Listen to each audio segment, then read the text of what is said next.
Krelva sat in the cold room with white walls. His clawed hands rested on the metal table.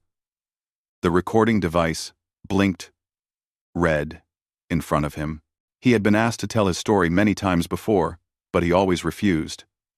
3 cycles had passed since the war. 3 cycles since he had lost everything. The archivist across from him was patient. She did not push. She simply waited. Finally, Krelva began to speak. He remembered the day the fleet gathered above his home world. 90,000 ships filled the sky like a swarm of silver insects.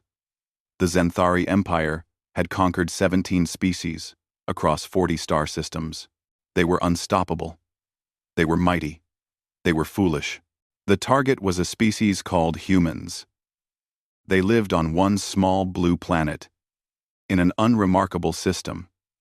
Intelligence reports said they used primitive chemical rockets and metal bullets. They had barely left their own planet. The Zenthari War Council expected the invasion to last 3 solar rotations at most. Krelva had been a mid-rank soldier then. His carapace was still smooth and unbroken. He had all 4 of his eyes. He believed in the Empire and its manifest destiny to rule the galaxy. He boarded his assigned ship with confidence. The fleet moved through space for many days.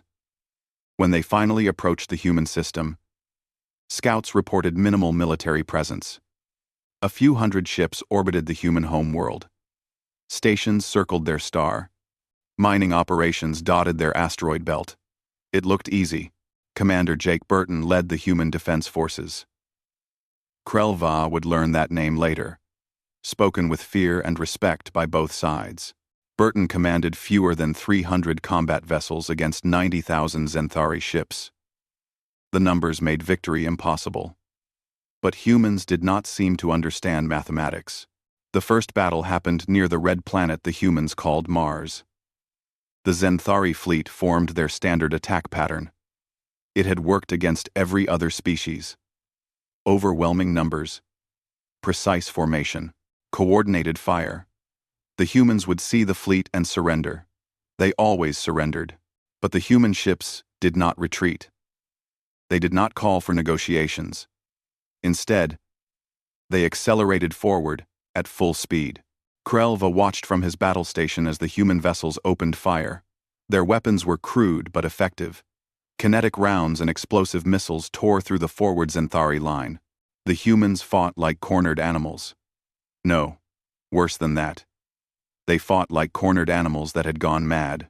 A human destroyer designated EDS Phoenix broke formation. It had taken heavy damage. Its hull was breached in 3 places. Fire vented from its engines. Any rational commander would have ordered evacuation. Instead, the Phoenix turned directly toward the Zenthari flagship. Krelva watched in horror as the human ship accelerated to ramming speed. Point defense systems shredded its armor. Weapons tore holes through its structure. But it did not stop. The Phoenix crashed into the flagship at full velocity. Both ships exploded in a ball of white fire. The flagship held the Supreme Admiral and his entire command staff. The battle lasted 4 hours. The humans lost every single ship. All 300 vessels were destroyed. But they took nearly 2,000 Zenthari ships with them. The losses should have been 0. Krelva felt something strange in his chest that day. The Zenthari fleet regrouped and continued toward Earth. The humans had shown they would fight. But they had no ships left. The invasion would proceed. Dr. Lisa Chen sent a message to the Zenthari fleet when they entered orbit. She was a human scientist. Her face appeared on every screen across every ship. She spoke in perfect Zenthari language. She said the Empire had made a terrible mistake. She said Earth would not surrender. She said the Zenthari would regret coming to this system. The Zenthari commanders laughed at her. One human woman making threats against an empire. Landing craft descended toward the human planet. Krelva was assigned to the North American continent. His unit would secure a ruined city. The humans, called Chicago. Intelligence said the population had already fled. There would be minimal resistance. The landing was smooth. Krelva's boots touched human soil for the first time. The air was strange, rich with oxygen. The gravity was heavy. But the city appeared empty. For 3 days, nothing happened. Zenthari forces spread across the planet. Major cities were occupied. Military bases were destroyed. The humans seemed to have vanished. Then the attacks began. Sergeant Amy Rodriguez led the first strike against Krelva's unit. She appeared from nowhere. One moment, the street was empty. The next moment, explosions ripped through the Zenthari formation. Human soldiers poured from buildings, sewers, and underground tunnels. They fired their primitive weapons with deadly accuracy. The firefight lasted 20 minutes. The humans retreated before Zenthari reinforcements arrived. They left behind 30 dead Zenthari soldiers. Krelva saw his first human corpse that day, a young male with brown hair. He had died firing his weapon until his last breath. His face was locked in an expression of fury. Amy Rodriguez attacked again the next day. And the day after that, she never struck the same place twice. She never used the same tactic. Her soldiers fought with a ferocity that shook Zenthari morale. Lieutenant Chris Palmer led a unit that specialized in suicide attacks. He would strike command posts, supply depots, and communication centers. His teams would fight until every human was dead, but they always accomplished their mission. Palmer himself died, destroying a fuel depot. He detonated the entire facility, taking 600 Zenthari soldiers with him. Krelva began to understand something terrible. The humans were not trying to win. They were trying to make the cost of victory unbearable. Maria Santos was an engineer before the war. She used her knowledge to create traps using salvaged Zenthari equipment. Her improvised explosives were more deadly than some military ordnance. She would wire entire buildings to explode. She would poison water supplies. She would sabotage vehicles and weapons. After 2 months, Krelva's unit had lost 40% of its soldiers. Not to military action, to guerrilla warfare, to traps, to ambushes, to humans who would not stop fighting. He remembered Private Danny Walsh. The human had lost his arm to a plasma blast. Any sane being would have retreated or died from shock. But Walsh propped his rifle on a piece of rubble and continued firing with one hand. He killed 7 more Zenthari before he bled out. Dr. Lisa Chen began broadcasting on Zenthari military frequencies. She showed images of every dead Zenthari soldier. She listed their names. She listed their home colonies. She showed their faces to their comrades. The psychological impact was devastating. Zenthari soldiers began to understand they were not fighting for conquest. They were fighting for survival. Every day brought more human attacks. Every night brought fear. Krelva stopped sleeping well. He would hear sounds in the darkness. Human voices. Human weapons. The humans owned the night. They moved through their ruined cities like ghosts. The Zenthari High Command sent reports back to the Empire. The invasion was proceeding according to plan. Earth would fall within 6 months. But the soldiers on the ground knew different. They knew the truth. The human war front was hell. And it had only just begun. Krelva paused in his testimony. The archivist did not interrupt. She simply waited for him to continue. He looked at his scarred hands. He looked at the empty spaces where 2 of his eyes had been. He wondered if he should have died on Earth with the others. Sometimes he thought death would have been easier than carrying these memories. The occupation of Chicago became Krelva's personal nightmare. 3 months had passed since the invasion began. The Zenthari controlled the major cities on paper. But on the streets, in the ruins, down in the darkness below the surface, the humans ruled. Amy Rodriguez became a legend among both sides. She commanded a resistance group of 200 fighters. They knew every tunnel, every sewer, every hidden passage beneath the city. They would strike without warning and vanish before reinforcements arrived. Krelva's unit set up a command post in a tall building downtown.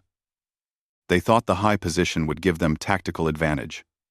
They were wrong. Rodriguez's team infiltrated through the maintenance shafts and emerged inside the building. They killed 40 Zenthari soldiers before escaping through the same route. The attack lasted 6 minutes. The Zenthari tried to seal the underground passages. They collapsed tunnels and filled sewers with concrete. But the humans always found new ways through. The city was their home. They knew it better than any invader could learn. Maria Santos proved to be even more dangerous than armed soldiers. She would leave gifts for the Zenthari. A crate of supplies that exploded when opened. A vehicle that detonated when started. A building that collapsed when soldiers entered. Her traps killed dozens every week. One of her masterpieces destroyed an entire Zenthari battalion.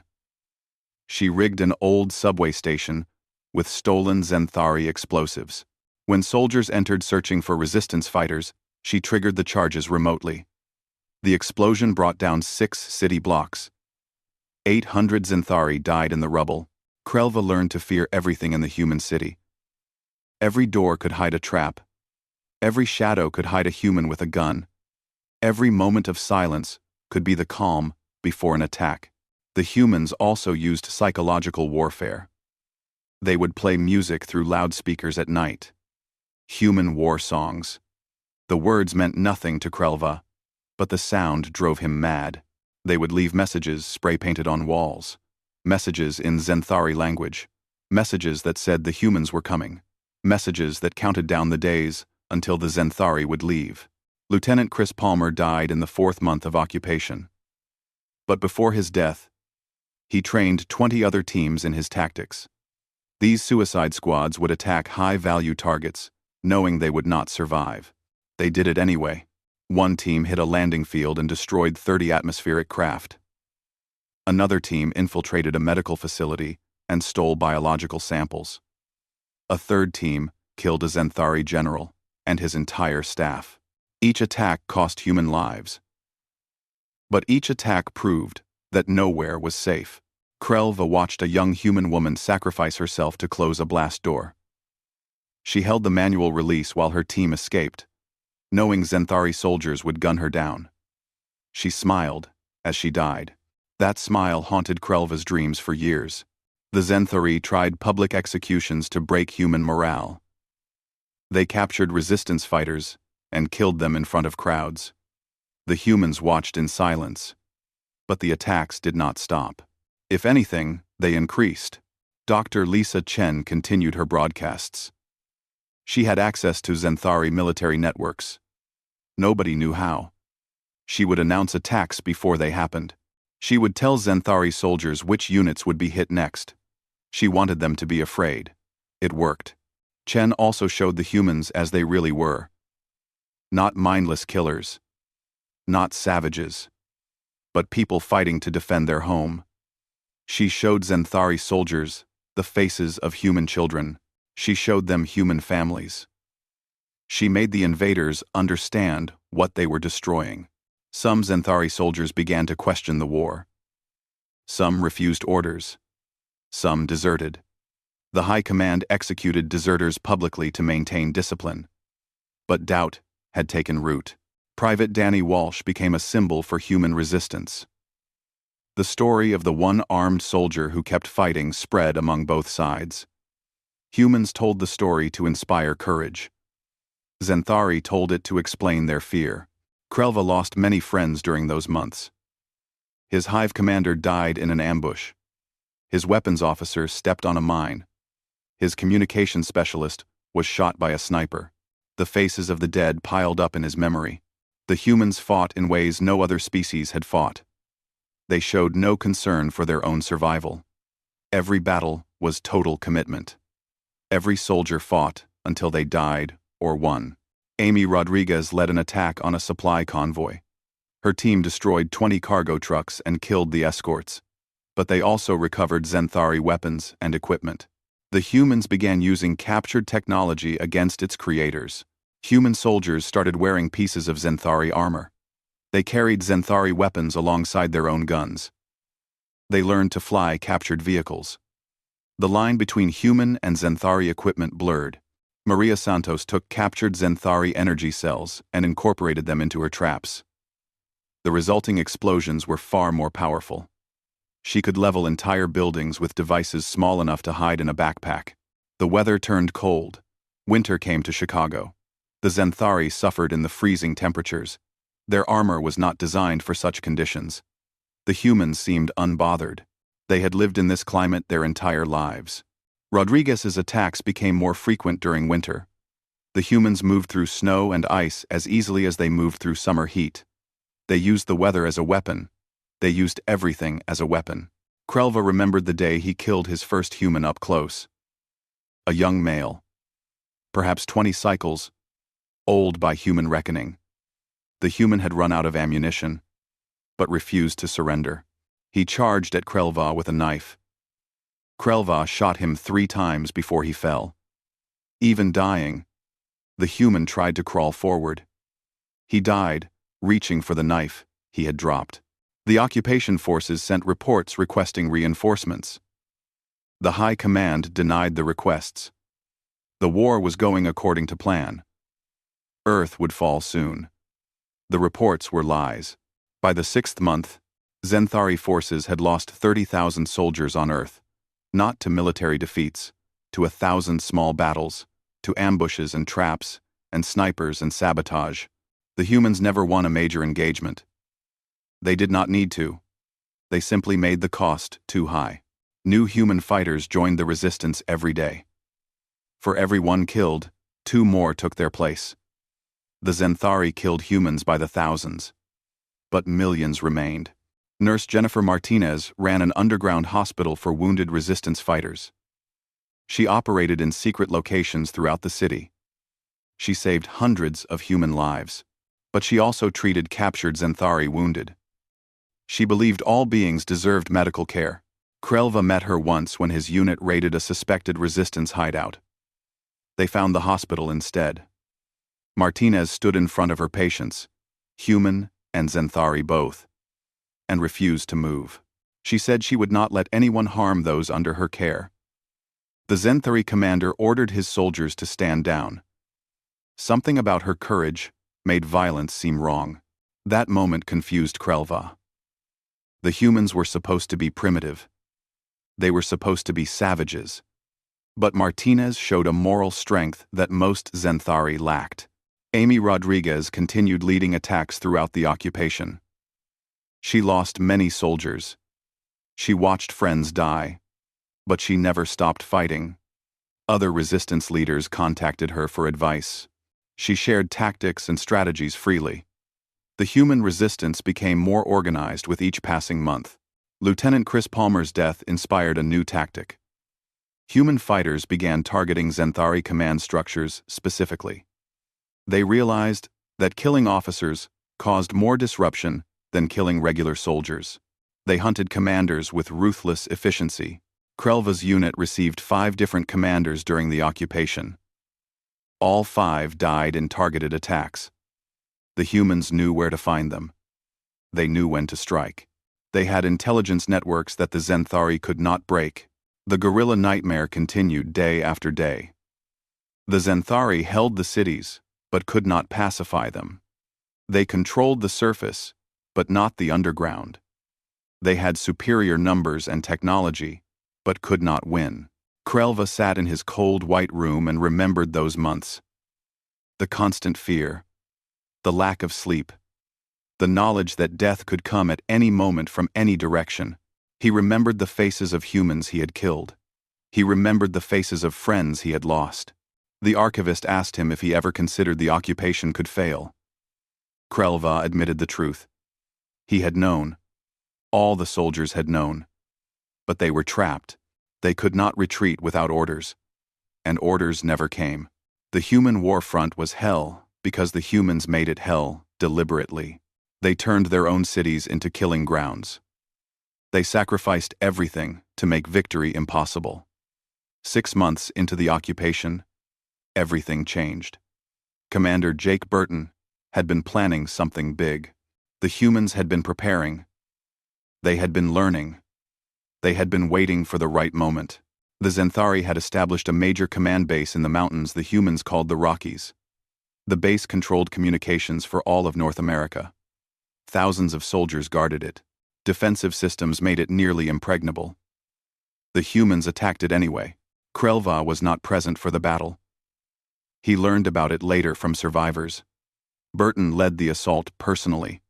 He brought 5,000 human soldiers against a force of 15,000 Zenthari. The odds were terrible. The humans did not care. The attack began at dawn. Human artillery, salvaged from old military bases, bombarded the Zenthari positions. The explosions were more for distraction than damage. While the Zenthari focused on the artillery, human infiltration teams moved through hidden mountain passes. Amy Rodriguez led one of these teams. She had left Chicago to join the assault. Her expertise in guerrilla warfare made her perfect for the mission. Her team reached the base perimeter and began cutting through the defenses. Captain Tyler Brooks flew a captured Zenthari fighter during the attack. He had spent months learning to pilot the alien craft. His squadron consisted of 20 other captured fighters flown by human pilots. They struck the base from above, while ground forces attacked from below. The battle lasted 14 hours. It was brutal, beyond description. Humans died by the thousands. They charged defensive positions, knowing they would die. They threw themselves on enemy weapons to create openings for others. They fought with a desperation that terrified the Zenthari defenders. Lieutenant Kevin Murphy led a small team tasked with reaching the communications center. His group consisted of hackers and intelligence specialists. They fought through the base while the main battle raged outside. They lost half their people reaching the objective, but they made it. Murphy accessed the Zenthari communication systems. He downloaded everything: military codes, fleet positions, supply routes, command structures, everything the humans needed to turn the tide of war. But Murphy did not stop there. He uploaded a virus into the Zenthari network. A virus designed by Dr. Lisa Chen specifically to disrupt Zenthari computer systems. Within hours, the virus spread to every Zenthari military installation on Earth. The base fell by evening. The humans lost 60% of their attacking force. 3,000 soldiers died taking the installation. But they won. They captured intact Zenthari ships. They captured weapons and equipment. They captured officers who knew strategic information. Most importantly, they proved something vital. The humans could win major battles. They could take fortified positions. They could achieve objectives that seemed impossible. Krelva heard about the battle through official channels. The High Command reported a successful defense of the base.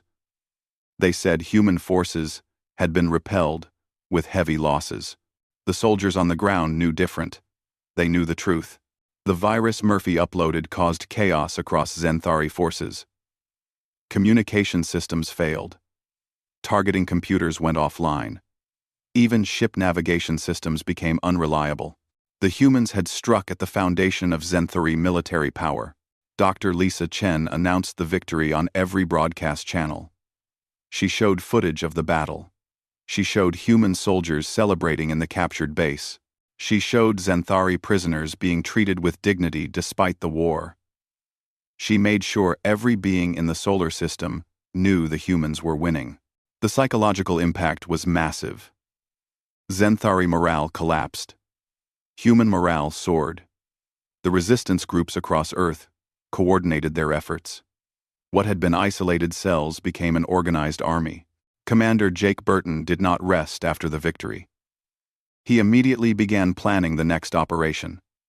The humans had learned something crucial from studying captured Zenthari officers. The Zenthari had a hive-based command structure. Killing specific individuals caused widespread confusion. Burton created assassination teams whose sole purpose was hunting Zenthari commanders. These teams were small, fast, and deadly. They would strike command posts, kill the officers, and disappear before reinforcements arrived. Krelva's third commander died to one of these teams. The humans infiltrated the command building using Zenthari uniforms taken from corpses. They walked right past security and killed the commander in his own office. By the time anyone realized what happened, the assassins were gone. The loss of a hive commander was devastating to Zenthari forces. Krelva watched his battalion descend into confusion. Soldiers did not know what orders to follow. Units became disorganized. The tactical coherence that made Zenthari forces effective simply vanished. Humans did not have this weakness. Their command structure was decentralized. Killing human leaders barely slowed them down. New leaders emerged immediately. The humans adapted and continued fighting. Captain Tyler Brooks became a legend among human pilots. He led raids against Zenthari positions using captured fighters. His squadron grew to 50 pilots. They struck supply convoys, landing fields, and communication arrays. They hit targets across the continent with impunity. Lieutenant Ashley Green commanded a human warship built from salvaged Zenthari parts and human engineering. It was crude compared to real Zenthari vessels. But it worked. Green used her ship to attack Zenthari supply lines in orbit. She would strike fast and retreat before enemy ships could respond. Nurse Jennifer Martinez continued operating her underground hospital. But now she had access to captured Zenthari medical equipment. She could save more lives. She trained other humans in basic medicine. Her network of hospitals expanded across the resistance zones. Maria Santos turned her engineering skills toward reverse engineering Zenthari technology. She took apart captured weapons and learned how they worked. Then, she taught other humans to build copies using available materials. Human soldiers began carrying hybrid weapons that combined human and Zenthari technology. The Zenthari High Command finally acknowledged the situation was worse than reported. They sent a second invasion fleet to reinforce the occupation forces. 30,000 fresh ships with fresh soldiers who had not been worn down by months of guerrilla warfare. Lieutenant Kevin Murphy intercepted the messages announcing the second fleet. He brought the intelligence to Commander Burton. The humans had perhaps 3 months before the reinforcements arrived. They had to prepare. Burton made a bold decision. Instead of defending Earth, the humans would attack. They would hit the second fleet before it reached the planet. It was a desperate gamble, but humans specialized in desperate gambles. Murphy and his intelligence team worked day and night analyzing Zenthari fleet movements. They calculated trajectories and timing. They determined exactly where the second fleet would be and when. Captain Tyler Brooks volunteered to lead the attack. He had become humanity's best pilot through months of practice with captured fighters. He understood Zenthari tactics better than any other human. If anyone could hurt the second fleet, it was Brooks. The humans gathered every ship they could fly. Captured Zenthari fighters. Modified human vessels. Experimental craft, built in hidden factories. They assembled a fleet of 300 ships. Against 30,000 incoming vessels, it was nothing. But it was all they had. Krelva learned about the planned attack from intercepted human communications. He expected it to be suicide. He expected the humans to die gloriously but uselessly. He was wrong. Brooks led his fleet into battle near Jupiter. The humans did not engage the Zenthari fleet directly. Instead, they used hit and run tactics. They would strike a target, destroy it, and retreat before the enemy could respond. They used the gas giant's massive gravity well to their advantage. They hid in the radiation belts where Zenthari sensors could not track them easily. The battle lasted 3 days. The humans lost 60 ships, but they destroyed nearly 500 Zenthari vessels. More importantly, they destroyed supply ships and troop transports. They crippled the second fleet before it even reached Earth. The Zenthari commanders realized they were not fighting primitive savages anymore. They were fighting an enemy that learned and adapted faster than any species they had encountered before. Krelva sat in his white room and remembered hearing about the Jupiter battle. He remembered feeling fear for the first time, not just for himself, but for his entire species. The impossible was happening. The archivist asked if that was when he knew the war was lost. Krelva thought carefully before answering. He said he had known much earlier. But the Jupiter battle was when everyone else knew too. The moment when the truth could no longer be denied. The human warfront was hell because humans refused to lose. They paid terrible prices for every victory. They sacrificed thousands to save millions. They fought with a ferocity born from defending their only home in the universe. The turning point had come. The hunters had become the hunted. The war entered its final phase 10 months after the invasion began. The humans stopped defending and started attacking. They stopped reacting and started dictating the terms of battle. The Zenthari Empire, which had conquered 17 species, found itself on the defensive. Dr. Lisa Chen completed her most terrible work during this time. She had been studying Zenthari biology since the war began. She understood their physiology down to the genetic level. She created a biological weapon specifically designed to kill Zenthari, and nothing else. The weapon was a virus that would spread through contact. It would be painless. It would be quick. It would be absolutely lethal to every Zenthari in the solar system. Chen presented it to the human leadership. President Richard Cole sat in a bunker deep underground. The civilian government had survived the invasion through sheer luck and determination. Cole was a gray-haired man who had aged 20 years in 10 months. He looked at the biological weapon and understood what it meant. Commander Jake Burton argued against using it. He said it was genocide. He said it made humans no better than the invaders. He said there had to be another way. Other commanders disagreed. They said Earth was dying. They said millions of humans had already been killed. They said the Zenthari would do the same to humanity given the chance. Cole made the decision.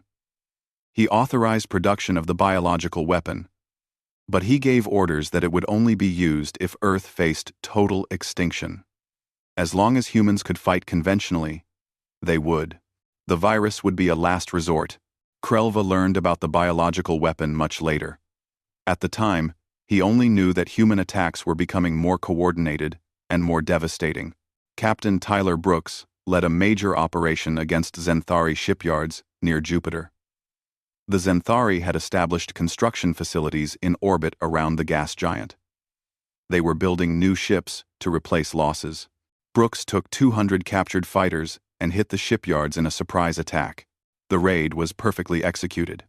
Human ships emerged from Jupiter's radiation belts at high speed. They struck the shipyards before defensive systems could activate. Brooks personally destroyed the main construction dock. His pilots destroyed supply depots and repair facilities.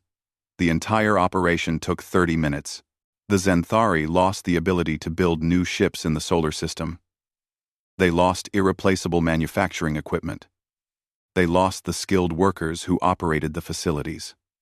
The blow was devastating. Sergeant Amy Rodriguez led simultaneous attacks on Earth. Her resistance network had grown to include thousands of fighters across multiple continents. They struck Zenthari positions, all at once, in a coordinated assault. In Chicago, Rodriguez's team retook entire neighborhoods. They drove Zenthari forces back to their fortified bases. The humans fought building by building, street by street. It was brutal. Urban combat. But the humans knew the terrain. They had home advantage.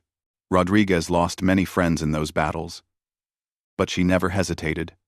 She led from the front. She inspired others through her courage. Humans followed her because she showed them victory was possible. Lieutenant Kevin Murphy continued his work in intelligence and hacking. His team had complete access to Zenthari military communications. They knew every fleet movement. They knew every supply route. They knew every weakness in Zenthari defenses. Murphy used this information to devastating effect. He would alert human attack teams to vulnerable targets. He would jam Zenthari communications during battles. He would spread false information through Zenthari channels, causing confusion and chaos. The Zenthari High Command called for another reinforcement fleet. This time, they sent 50,000 ships. It was the largest fleet ever assembled. It would take months to arrive. The humans had to prevent it from reaching Earth. Commander Jake Burton planned an ambush. He gathered every human ship capable of fighting, captured Zenthari vessels, modified human warships, experimental fighters. The human fleet now numbered nearly 600 ships. Burton chose the ambush location carefully. A region of space near Saturn, with heavy asteroid cover. The human fleet would hide in the rocks and attack the Zenthari when they passed through. It was risky. If the plan failed, humanity would have no ships left to defend Earth. Lieutenant Ashley Greene volunteered her ship for a critical role. She would act as bait. Her ship, the EDS Armstrong, would appear to be fleeing toward Saturn. The Zenthari fleet would pursue. When they entered the asteroid field, the ambush would trigger. Krelva was aboard one of the ships in that reinforcement fleet. He had been evacuated from Earth after his unit took heavy casualties. Command sent him to the new fleet with other survivors. They were supposed to provide ground combat experience to the fresh troops. Greene flew the Armstrong straight toward the Zenthari fleet. She broadcast distress signals. She made it look like her ship was damaged. The Zenthari took the bait. They sent a pursuit group of 5,000 ships to capture or destroy her. Greene led them into the asteroid field. Her piloting was masterful. She dodged between rocks at full speed. The pursuing Zenthari ships struggled to keep up. They spread out, trying to surround her. They moved deeper into the field. Burton gave the signal. 600 human ships emerged from hiding. They opened fire at point-blank range. The Zenthari pursuit group was caught, completely by surprise. The battle was chaos. Ships exploded all around. Asteroids became additional hazards, as weapons fire shattered them. The humans fought with perfect coordination. Every ship knew its role. Every pilot executed their part of the plan. Captain Tyler Brooks led the fighter screen. His squadron protected the larger human ships from Zenthari fighters. Brooks had become so skilled that other pilots struggled to track his movements. He flew like the alien craft was part of his body. Private Laura Davis commanded a boarding team during the battle. She specialized in ship-to-ship combat. When a Zenthari dreadnought tried to escape, Davis led 30 soldiers in a boarding action. They breached the dreadnought's hull using explosive charges. They fought through the corridors against hundreds of Zenthari crew. Davis led from the front with a captured plasma rifle. Her team suffered heavy casualties. But they reached the command deck. Davis captured the Zenthari captain and forced him to order a surrender. The dreadnought became a human prize. It was the first capital ship humans had captured intact. The intelligence value alone was worth the cost of the battle. The ambush lasted 6 hours. When it ended, the Zenthari had lost nearly 3,000 ships. The human fleet lost 200 vessels. It was a crushing victory, but the main Zenthari fleet was still coming. 47,000 ships remained. Commander Burton had hurt them badly, but not stopped them. Burton made another bold decision. He would not wait for the Zenthari to reach Earth. He would take the fight to them. The human fleet, now numbering 400 ships after the battle, would intercept the main Zenthari force. Sergeant Carlos Rivera was a ground soldier who had fought throughout the invasion. He had survived dozens of battles. When Burton called for volunteers to join the final fleet action, Rivera volunteered. He wanted to be part of the finishing blow. The human fleet moved to intercept the Zenthari. They met in open space between Saturn and Jupiter. There was nowhere to hide. No asteroids to provide cover. No planets to use for tactical advantage. Just two fleets meeting in the void. Krelva watched from his ship as the human fleet approached.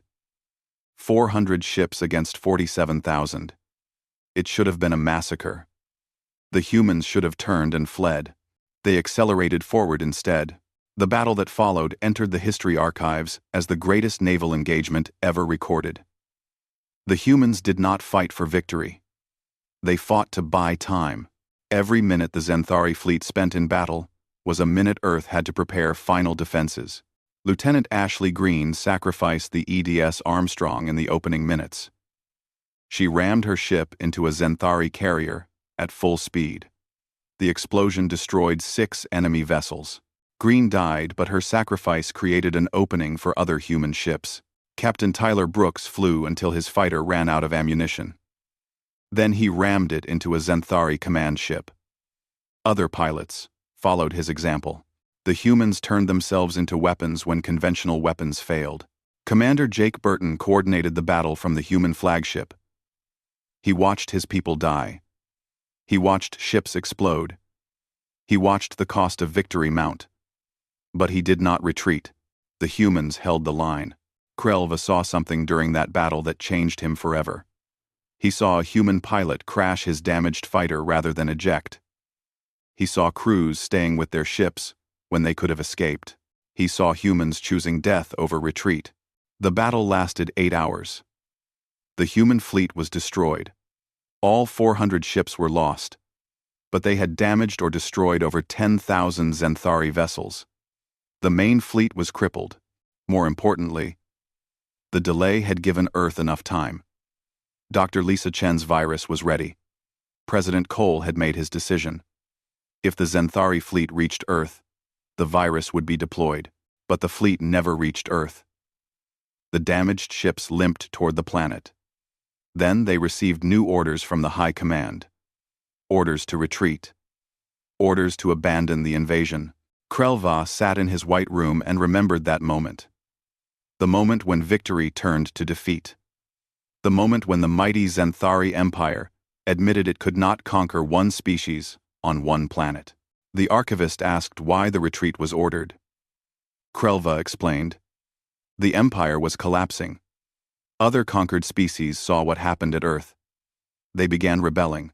The Zenthari could not afford to waste more ships on an unwinnable war. The human war front was hell because humans made it hell deliberately. They fought harder than any species should fight.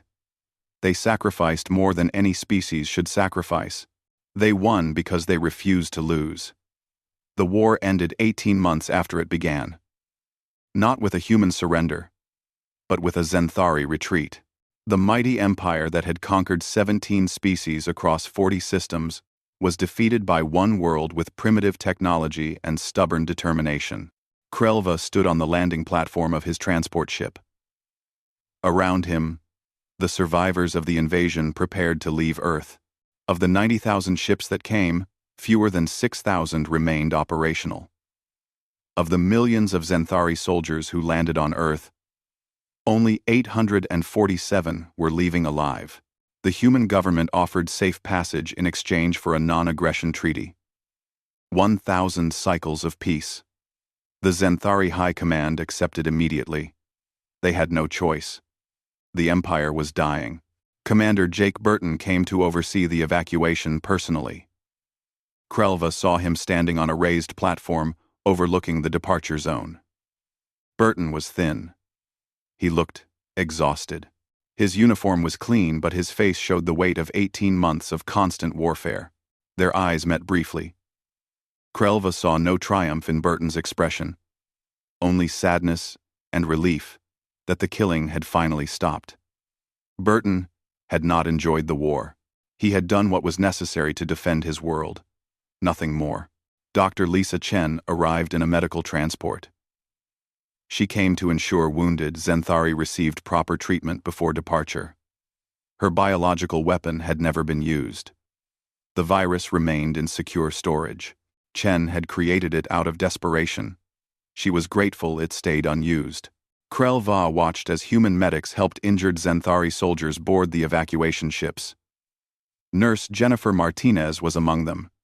She moved between patients with practiced efficiency. She showed the same care for Zenthari wounded as she had shown for human wounded.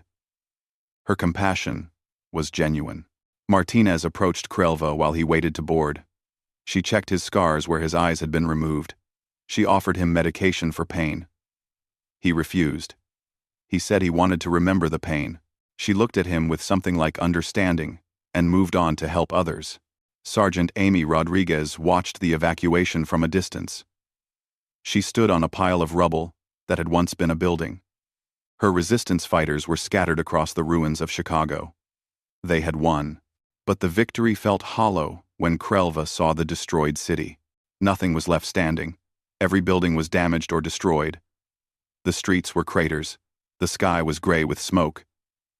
The humans had won, but their world was dying.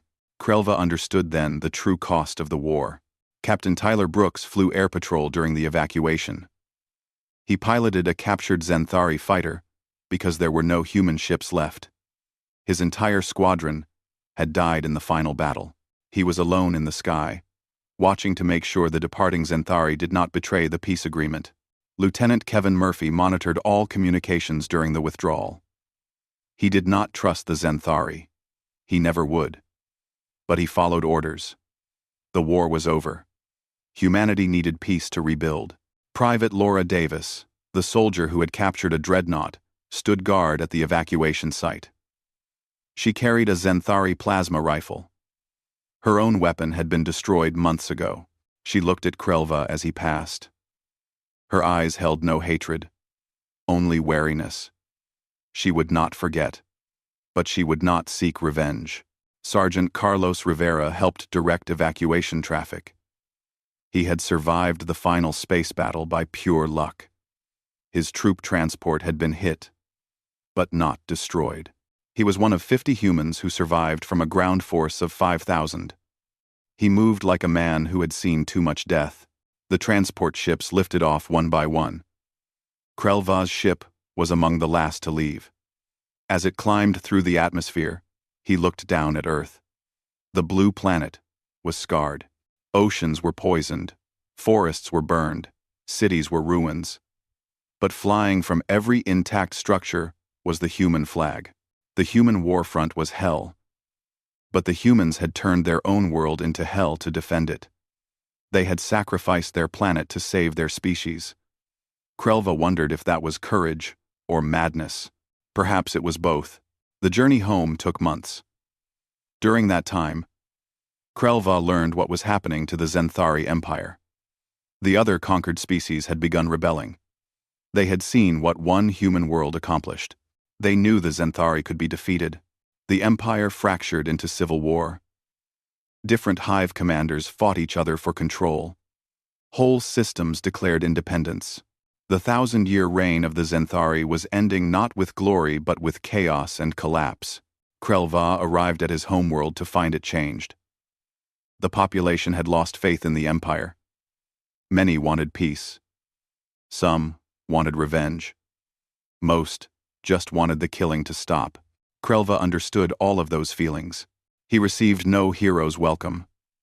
The survivors of Earth were treated with suspicion. Some said they were cowards for coming home alive. Others said they were cursed for fighting humans. Krelva ignored them all. He had learned that opinions of those who had not fought meant nothing. The Galactic Council granted Earth protected status. No species could invade human space without facing sanctions from every other civilization. Humanity had earned respect through blood and fire. They had proven they would never surrender. 3 cycles passed. The Xanthari Empire continued to crumble. Refugee ships fled to neutral systems. Krelva heard stories of suffering and desperation. The conquered species showed no mercy to their former masters. Then something unexpected happened. Human ships appeared in Xanthari space. Not warships. Medical vessels and supply transports. They brought food and medicine. They offered aid to Xanthari refugees. Commander Jake Burton led the relief effort. He gave a speech that was broadcast across the galaxy. He said humanity had fought to defend themselves, but they had no desire to see the Xanthari suffer. He said all beings deserved compassion, even former enemies. Dr. Lisa Chen came with the relief ships. She brought her medical expertise. She treated Xanthari wounded without hesitation. She saved lives of beings whose species had tried to exterminate hers. Her capacity for forgiveness astounded everyone. Nurse Jennifer Martinez established clinics on refugee stations. She trained Xanthari medics in human medical techniques. She worked 18-hour days treating patients. She never mentioned the war. She focused only on helping those in need. Krelva watched this happening and could not understand it. The humans had every right to hate the Xanthari. They had every reason to celebrate the Empire's fall. Instead, they offered help. He requested an audience with Commander Burton. To his surprise, it was granted. They met in a conference room on a neutral station. Burton looked older. The war had aged him, but his eyes still held that same determination Krelva remembered. Krelva asked why humans were helping. Burton explained that revenge solved nothing. He said humanity had paid too high a price to learn that lesson. He said peace required more courage than war. He said the galaxy needed less hatred and more understanding. Burton asked Krelva about his experiences. He listened without judgment as Krelva described the battles, the fear, the confusion, the horror of watching friends die. Burton nodded. He understood all of it. Before Krelva left, Burton gave him a small object. It was a piece of twisted metal. Burton explained it came from the EDS Phoenix, the first human ship that rammed the Zenthari flagship. He said Krelva should keep it. He said it represented the cost both species paid. Krelva took the metal piece. He still has it. He keeps it in his dwelling as a reminder. Years passed. The Galactic Council asked survivors to testify about the human war. They wanted the truth recorded. Most Zenthari refused. They were ashamed. They wanted to forget. Krelva agreed to testify. He felt he owed it to all those who died. Human and Zenthari, both. The truth needed to be told. He sat in the White Room and gave his testimony. He described the invasion, the occupation, the guerrilla warfare, the battles in space, the final retreat. He described the humans he met, their courage, their brutality, their unexpected compassion. The archivist asked him what he learned from the war. Krelva thought carefully before answering. He said he learned that technology did not determine victory. Numbers did not determine victory. What determined victory was the willingness to pay any price for what you believed in. He said humanity was not special because they were stronger or smarter. They were special because they understood the value of what they were defending. Every human knew exactly what they would lose if they surrendered, so they never surrendered.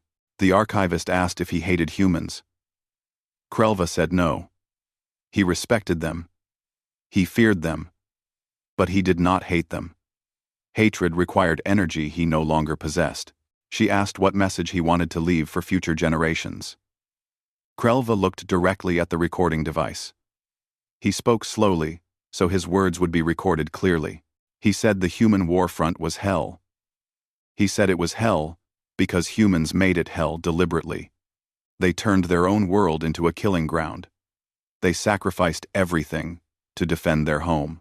They showed a ferocity that no species should possess. But he also said humans showed mercy when they could have sought revenge. They offered aid when they could have offered death. They chose peace when they had earned the right to demand vengeance. He said the galaxy should learn from humanity. Not just their capacity for war, but their capacity for compassion afterward. That was the true lesson of Earth. Krelva finished his testimony. The archivist thanked him. He left the White Room and returned to his dwelling on a remote world. He lived alone. He had no family. His hive had disowned him, but he was not unhappy. He had survived. He had borne witness. He had told the truth. He sat in his dwelling and looked at the piece of metal from the EDS Phoenix. He thought about Private Danny Walsh, who fought with one arm. He thought about Lieutenant Ashley Green, who sacrificed her ship. He thought about all the humans who died defending their world. He thought about Sergeant Carlos Rivera, who saved his life during the final evacuation. Rivera had found Krelva, injured and bleeding. He could have left him to die. Instead, he carried Krelva to a medical transport. Krelva asked Rivera why he helped. Rivera said because the war was over. Because there had been enough death. Because mercy was harder than revenge but more important. Those words stayed with Krelva. They defined what he learned from the human war. The galaxy changed after Earth. Other species looked at humanity with new respect. They also looked with caution. Nobody wanted to face the human war machine, but everybody wanted to be humanity's ally. Krelva heard that Earth was rebuilding. The scars were healing. The forests were growing back. The oceans were clearing. Humanity had survived and was recovering. He hoped they would remember the cost. He hoped they would use their strength wisely. He hoped they would continue showing the same compassion they had shown to Zenthari refugees. The piece of metal from the Phoenix sat on his shelf. A reminder of the ship that started everything. A reminder of the price both species paid. A reminder that war solves nothing, but sometimes must be fought anyway. Krelva lived quietly for many cycles. He watched the galaxy change. He watched species learn to work together. He watched the Galactic Council grow stronger. And he remembered. He would always remember. The human warfront was hell. But humanity taught the galaxy that even in hell, compassion could survive. That was their greatest victory.